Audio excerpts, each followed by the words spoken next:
Hi friends, ಇವತ್ತು ತುಂಬಾ interesting topic ಜೊತೆಗೆ ನಾನು ಇವತ್ತು ಬಂದಿದ್ದೀನಿ. That is attestation of documents.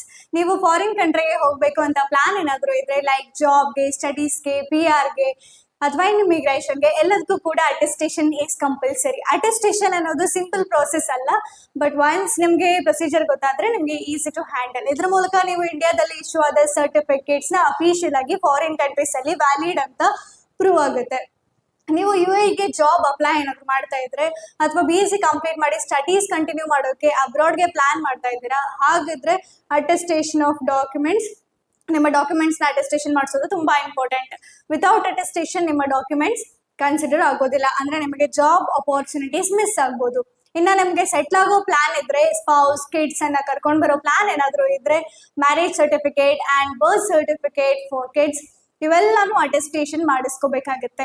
ಈ ವಿಡಿಯೋದಲ್ಲಿ ಅಟೆಸ್ಟೇಷನ್ ಅಂದ್ರೆ ಏನು, ಯಾಕೆ ಬೇಕು, ಹೇಗ್ ಮಾಡಿಸೋದು ಎಲ್ಲಾನು 1 by 1 ಎಕ್ಸ್ಪ್ಲೈನ್ ಮಾಡ್ತೀನಿ.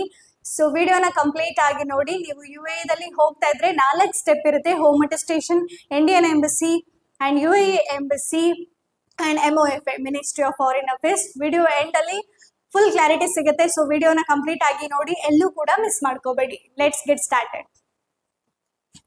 ಸೊ ಫ್ರೆಂಡ್ಸ್, ಇವತ್ತು ನಾವು ಡಿಸ್ಕಸ್ ಮಾಡ್ತಿರೋ ಟಾಪಿಕ್ ಅಟೆಸ್ಟೇಷನ್ ಆಫ್ ಡಾಕ್ಯುಮೆಂಟ್ಸ್.